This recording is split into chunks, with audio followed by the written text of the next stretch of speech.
তো আজকে আমি চলে এসেছি পাঞ্জাবি কলকার দ্বিতীয় পার্ট নিয়ে।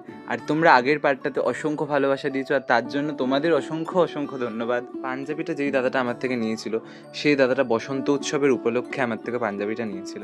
আর তাই দাদাটা বলেছিল পাঞ্জাবিতে যেন বসন্ত উৎসবের কোনো একটা ছোটোখাটো থিম বা মোটিভ থাকে।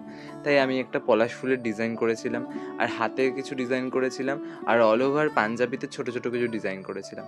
আর পাঞ্জাবিটা বেশিরভাগটাই ছিল চন্দন কালারের উপর, কারণ এটা দাদারই ডিমান্ড ছিল, কারণ হোয়াইট কলকার পাঞ্জাবি দাদারও খুব একটা একঘেয়ে লাগে বলেই দাদা বলেছিল চন্দন কালারের উপর কলকা করতে, আর তার উপর কিছু কিছু হোয়াইট দিয়ে জাস্ট একটুখানি হাইলাইট করে দিতে।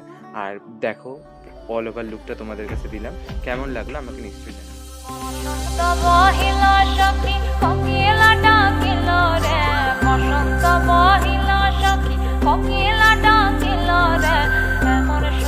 প্রিয় সখা বিদেশে রহিল।